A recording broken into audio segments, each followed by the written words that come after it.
ঘটনা কাও কি হয়েছে কাহিনী কি? এত এত অসভ্য এত চরম হ্যাঁ যে ভাই ছোট ভাইরে একদম মানে ইয়া করে মানুষ করছি কেয়ার করছি সৌদি আরব নিচ্ছি ওরে আমি সৌদি আরব নিচ্ছি আমার পয়সা খরচ করি তখন ভিসার কত দাম হিরো মামারা সবাই জানে না সবাই জানে নানা বাড়ির সবাই জানে আত্মীয় স্বজন জানে ও এত নিকৃষ্ট ছিল 7টা বছর রয়েছে কোনো চাইনা পয়সা কামাই করে নাই সে খাইছে ঘুমাইছে হয়েছে এই আকামা করতে পারে আকামা করছি ইয়ে করছি এবার আসার সময় তুমি দেখছো না প্যান্ট কাপড় চোপড় কিছু জেলে তো পলাইয়ে জেলে যে ধরা দিচ্ছে মানুষের অত্যাচারে ওই যে থাইল্যান্ডের ইয়ে করছে। আজকের ব্লগটা হচ্ছে খুবই কষ্টের একটা ব্লগ।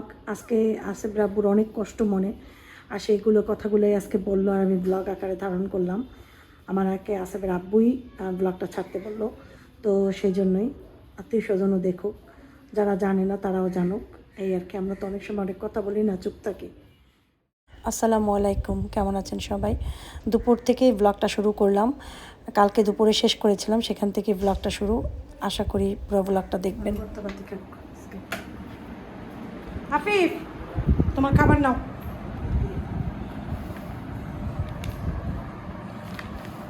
সুজনের মা আসছে এই মাত্র।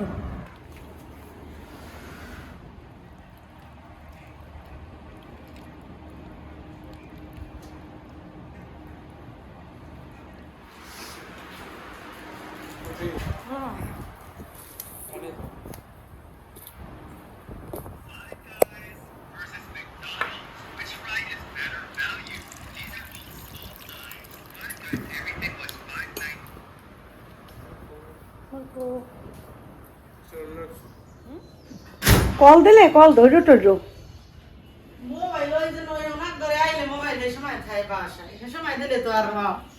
তবু কাছেই রেখো মোবাইলটা, কাজে রাখলে তো আমি একটু ইয়ে করতে পারি। বিকেলে তো লগে থাকে, খালি ওই দুপুর টাইম দিয়ে থাকে না, বুঝছি।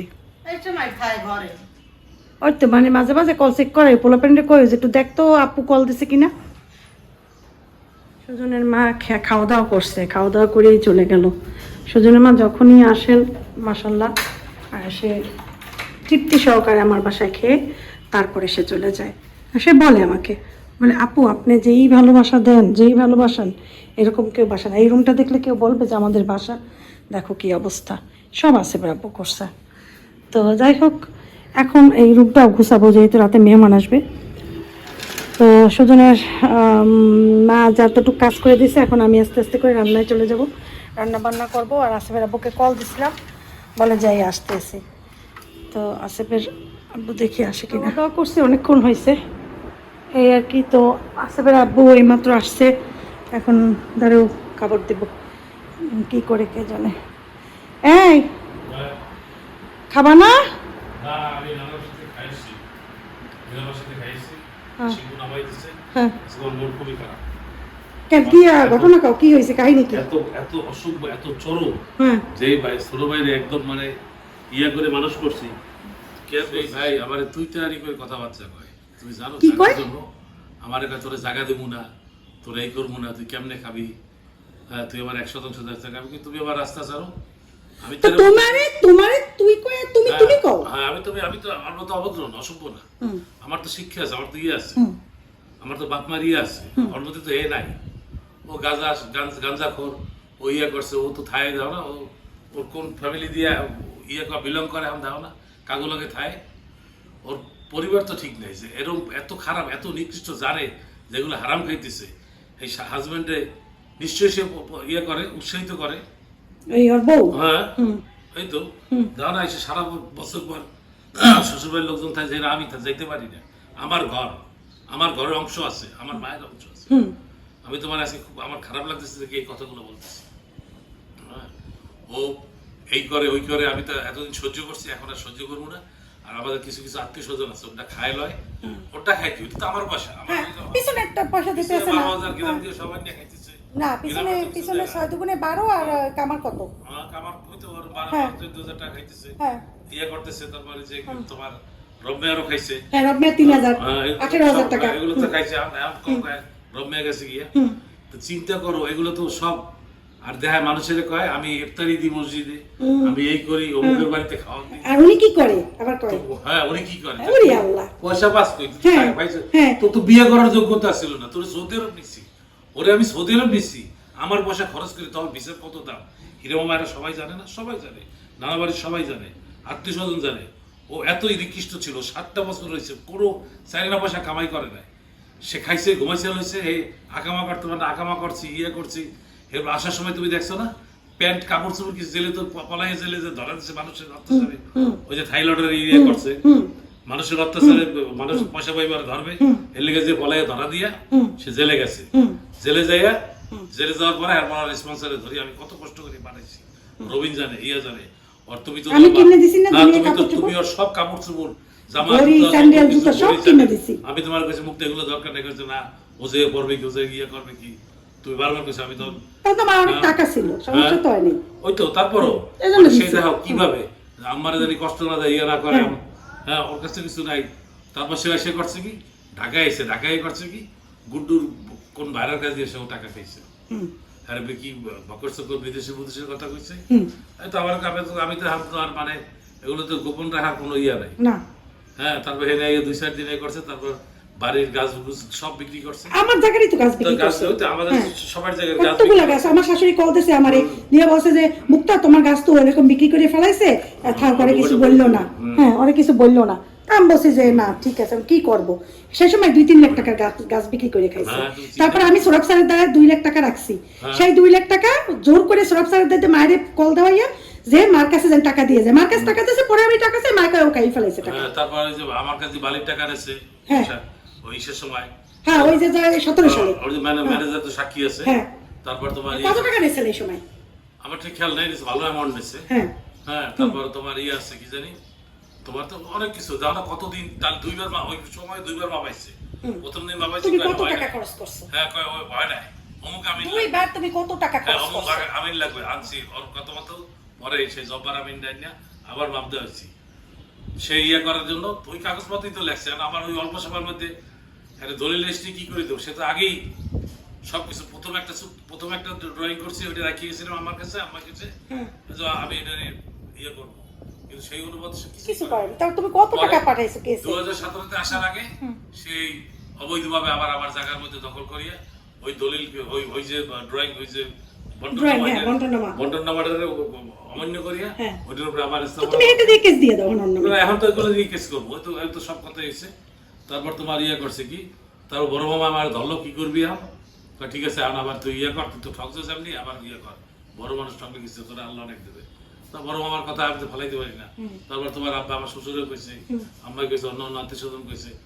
তারপরে আবার করছি, মাপাইয়া আবার করছে, অপারেমেন্টে দিয়ে আবার ভাগটা করলাম। করানোর পরে সে আমি বলি গেছি তারে যে আমার ছোট মামার সামনে পেয়েছে, খবরদার আমার জায়গায় তুমি আর কোনো কিছু করবে না। আমি যেই গেছি সে ফেরে দোকান 4টা 5টা বানাইয়া 5টা বানাইছিল, 3টা 2টা 5টা বানাইছিল। হ্যাঁ, তখন তো রুল আমিন ছিল, 5টা দোকান বানাইয়া ভাড়া দিচ্ছে। এত টোটাল হিসাব আছে কত, তোমার 5,000 টাকা করে 5 লক্ষ টাকা। 4টা দিয়ে নিচ্ছে 5 লক্ষ টাকা, 4 পাশে 20 আর একটা দিয়ে 7 লাখ টাকা। 20 আর 27 লাখ টাকা। হ্যাঁ, আর আমাদের টাকা নগদ খাই চলে যাইয়া, সেই সময় আমার 2 লাখ, তোমার 3.5 লাখ না। তারপরে এই জায়গায় যে পিছনের ঘর কইছে 4.5 লাখ হইলে দিয়ে দেবে, সেখানে 9.5 লাখ টাকা হয়ে গেছে, সে দেয় না। তারপরে যে ভাড়াগুলো খাইছে, হ্যাঁ এই তো বলতেছি, হ্যাঁ 17, 18, 19, 20। ও ভাড়াগুলো খাইছে 7 বছর। তার আগে তো যখন যৌতুক ছিল তখনও ভাড়া সবই খাইছে। আব্বার পেনশনের পয়সা, হ্যাঁ সব খাইছে। আম্মা রিকশা দিয়ে নামতে পারে না, মানুষে কয় না পারে, নামতে পারে না, গলা ভাড়া দিয়ে পয়সা লই দিতাম। হ্যাঁ, তাই হেরপর যে কত করছে, আম্মারে কত করছে। আম্মারে তোমার বালিশ চাপা দিছে, আম্মারে তোমার গলা দিছে, আমার সামনে হইয়া আমারে ফোনে টাকা দিতে পারে, কিন্তু নিজের মায়ের, হ্যাঁ নিজের মায়ের। আমি কত টাকা পাঠাইছি চান্দু মামার কাছে, যে হুন্ডির মাধ্যমে, তারপর আমার শ্বশুরের কাছে পাঠাইছি। তুমি তো সবই তারা জানে, মানুষ তো আর না, ওর কাছে ডাইরেক্ট আমার টাকা পাঠাইতাম না, কারণ তাহলে আমার অত্যাচার মাথা আরো বাড়িয়ে যাবে। মামার কাছেই পাঠাইছে, মামার কাছে আর আমার শ্বশুরের কাছে। মামা তো এর জন্য আমার খুব করতো, যে না ও তো থাকিয়ে এত কিছু করে। হ্যাঁ, আর আমি তো তোমারও কিছু কইতাম না, কষ্ট হইলো আমি টাকা পাঠাইতাম আমারে, ফোন কর, আমি জানি আম্মা 2 দিন পরে আমার ফোন করবে। আমার বিভিন্ন সময় তাহলে বৃষ্টির মধ্যে ঘর দিয়ে বলতো বাইর করে দিচ্ছে। তোর বউ তো ছিল সেই সময়। ওই তো এরা তো আসছে খাইতে, এরা তো আর আমাকে করতে আসে না। এরা এসে ওর মতো ছেলেরা কি দিকে মানুষ করে, বিয়ে করে। হ্যাঁ, যেমনটা লাগে এরমটা আছে না, ওইটা ওই ইয়েতে এগুলো আমার মানে অধৈর্য হয়ে গেছে, অসহ্য হয়ে গেছি। এখন আর আমি কার কথাই শুনবো না। তুমি আবার বারবার ধৈর্য ধরতে কইছো, ধৈর্য ধরতে কইছো। এখন আমি তোমারে মানে আর কি কমো, আমি এখন আমার যে ব্যবস্থা আমি ইনশাল্লাহ দেবো। আমার বাণিজ্য থাকুক আর না থাকুক, আমি লোকজন রাস্তার লোকজন সব জানে আনে বাড়ির সামনে আনি না জড়ো করবো এবং কেস করবো। কত জায়গায় কেস করে তো জানে না আমি কি করতে পারি। হ্যাঁ, আমি ইনশাল্লাহ এটা করবো। আমার মুখটা আমার ভালো লাগে না। আমি ওই নানা বাসায় খাওয়া দাওয়া করে সাথে সাথে আই বলছি আমি একটু রেস্ট করবো, বুঝছো? শিবমা নামাই দিয়ে গেছে। আল্লাহ হাফিজ। যাই হোক, এই বহুত কাহিনী, এই কাহিনী কইতে গেলে শেষ হবে না। কালকে আবার কমো অনে ইনশাল্লাহ। আমি বলবো অনেক কী কী করছে ও জীবনে, কী কী করছে এই শাড়ি আমার হাজব্যান্ডের ভাই। তো এগুলো পরেই জানবো না। এখন তো আমার জামাই যা কর কইলো, আমার তো কিছু কওয়াই লাগলো না। আল্লাহ আছে একজন, আমার যে আমি যে কষ্ট পাইতেছি, আমার বড় ছেলেটা এত সমস্যা, মানে বড় ছেলেটা নিয়ে আমি আমার জায়গা দিলে আমি এইগুলা অনেক কিছু করে টোরা আমার বাড়িঘর হয়ে যেত। আমি এই বড় ছেলের নিয়ে বিদেশে যাই ট্রিটমেন্ট করাইতাম, ছেলেটার আমি সুস্থ করতাম। আমি কিছুই পারতেছি না। আজকে আমি 5 বছর শেষ হয়ে 6 বছরে পড়ছে, এখন পর্যন্ত আমি আমার নিজের বাড়িতে একটা ঘর করতে পারিনি। আমি বাসা ভাড়া দিয়ে কতগুলা টাকা, আমি বরিশালের মতো জায়গায় বাসা ভাড়া দিয়ে থাকতে আছি। এই যে একটা ভালোবাসায় থাকবো, ভালোবাসায় থাকলে বাচ্চাদের মেন্টালিটি ভালো থাকবে। সেই জন্য আমি কত কষ্ট করতেছি। আল্লাহ আছে উপরে, আল্লাহ সব দেখে।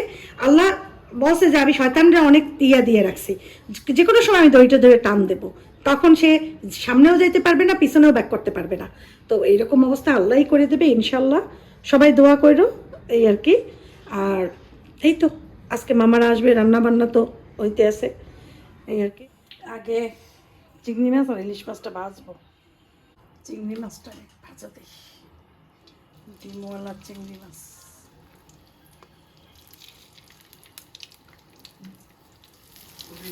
জি যাবা টিউশনে?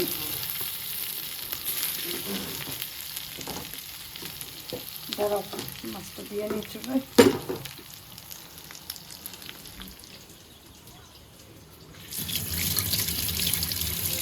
আফিফ আবার যাবে টিউশনে, আফিফকে বিদায় দিয়ে গেছে।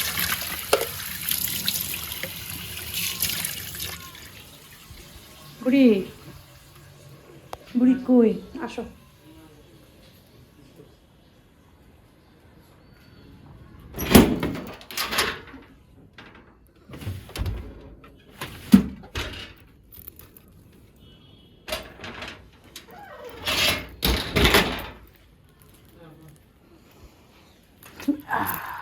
কয় টাকা?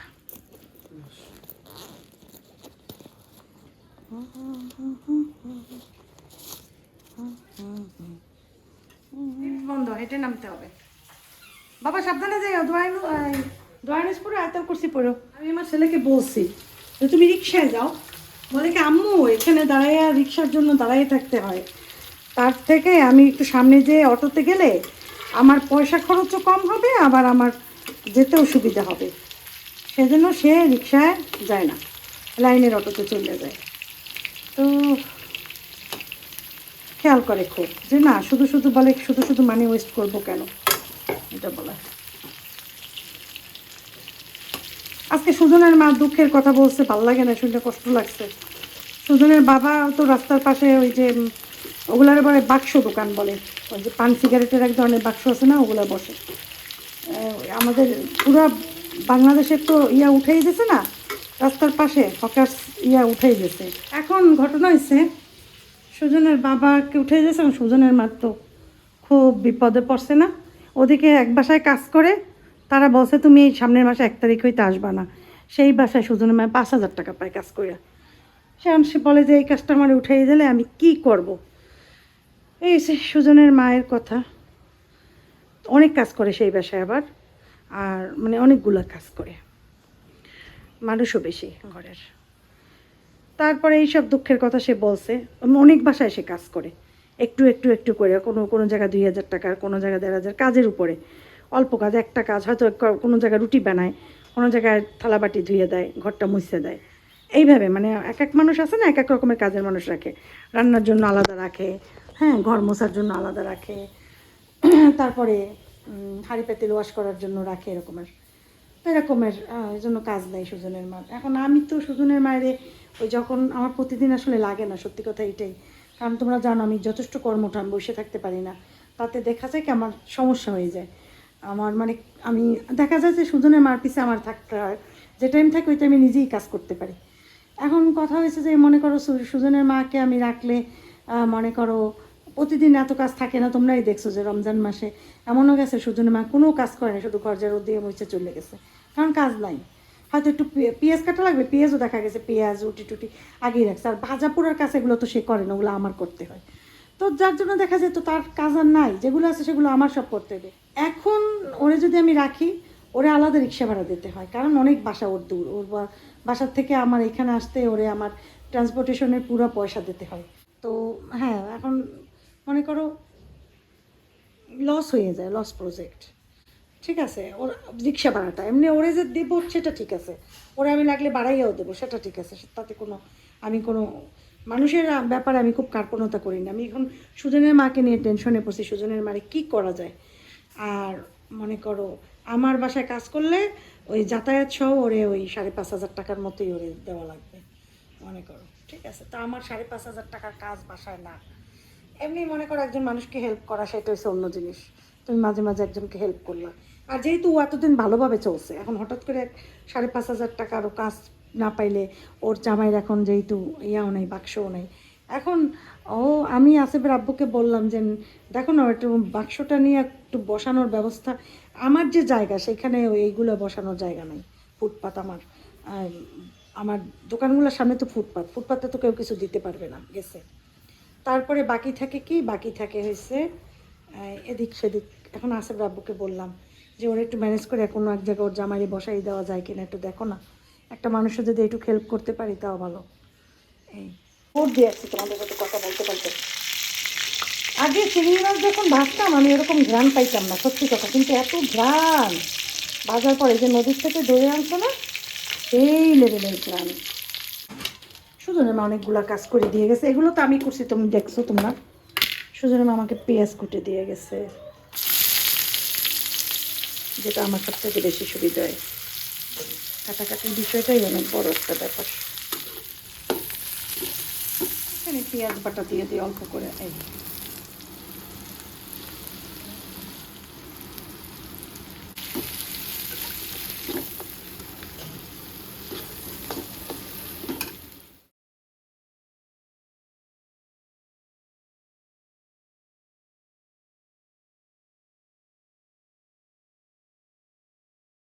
বাতাস ঢুকে চুলার জাল নিভে যায়। হয়ে গেছে তরকারি, এটা দেখো কত সুন্দর। এখন প্লেটই বাটিতে নিয়ে ঢেলে তারপর এইটার ভিতরে আবার এইটা ভেজে ইলিশ মাছ ভাজবো।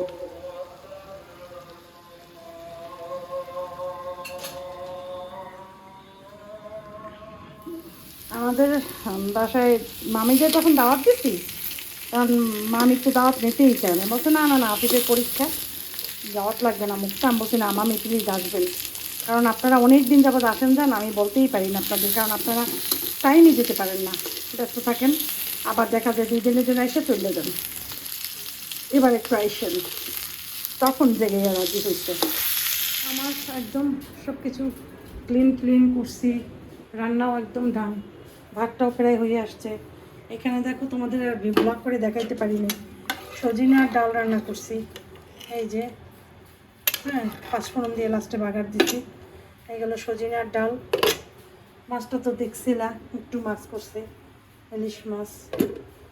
তারপরে এখানে হচ্ছে এই বড় চিংড়ি ভুনা করছি, ভাজা করছি, ভুনা তো না ভাজা। এটা হচ্ছে পটল আর চিংড়ি ভর্তা, এইমাত্র করলাম। আর এখানে হচ্ছে চিকেন, দেশি চিকেন ডিম সহ। এই হয়েছে আমাদের খাবার দাবার। আমার আফিফের শরীরটা খারাপ, দোয়া করো। গলা ব্যথাটা একটু ভালো হয়েছিল, এখন হঠাৎ করে স্কুলে পরীক্ষা দিতে গেছে, স্কুলে হলে বসে তো অনেক হাঁচি দিতে দিতে ছেলের তো জান বের হয়ে গেছে। ওই ছিল না, কী জানি বলে, ফ্যান ও যেখানে বসছে সেখানে ফ্যান নাই, ফ্যান না থাকার কারণে ও ঘামাইয়া ওর অবস্থা খারাপ হয়ে গেছে। যেহেতু ও তো সবসময় এসির ভিতরে থাকে, সেখানে ফ্যানের বাতাসও সে পায় নাই, সে তো পুরো সিক। এখন তার গলার ভিতরে জানি কেমন কেমন করে, ওদিকে নাকে সর্দি সর্দি ভাব, তার পুরা অ্যালার্জি, পুরো ঠান্ডা লেগে গেছে। এখন আমি যে কি করব আমার ভাল লাগতেছে না। এখন আমার চাচ্চুকে আমি কল দিছি, মেসেজ দিছি, এমন ভয়েস মেসেজ। চাচ্চু ভয়েস মেসেজ পাইলে হয়তো ওষুধ লিখবে, খাওয়ানো শুরু করবো। কালকে এক্সাম নাই, পরশু দিন আবার আছে। দোয়া করে সবাই ওর জন্য, ও জানি সুস্থ হয়ে যায়। ছেলেটা আমার এমন জায়গা সিটটা পড়ছে, ফ্যানের বাতাসই লাগে না, পুরা ফ্যান থেকে দূরে, এমন দূরে যেখানে গায়ে নাকি এক ফোঁটা বাতাস আসে না।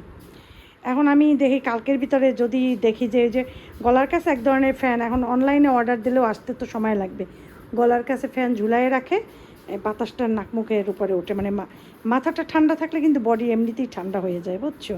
মানুষের মেইন গরমটা লাগে কোথায় জানো? গলার থেকে মাথার চুল পর্যন্ত, এই জায়গাটুকু মানুষের বেশি গরম থাকে। যাই হোক দেখি কী করে। আর আমাদের মামা মামি এখনও আসে নাই, এখন 8টার আজান দিছে, আমার ভাতও প্রায় হয়ে আসছে, ভাতটা ঢালবো। এই তো আর তো কোনো কাজ নাই, এখন বসে আছি, বসে বসে বাতাস খাচ্ছে, ওই যে বাতাস আসতেছে। ওই যে আমার মামা, এরা মামা, ওই যে বসা মামি আছে এই রুমে, মামি আর শর্মি। তোমরা হয়তো বল বাজে, তাহলে সুইট আইটেম কিছু করলেন না আপনি, এত কিপটা আপনি।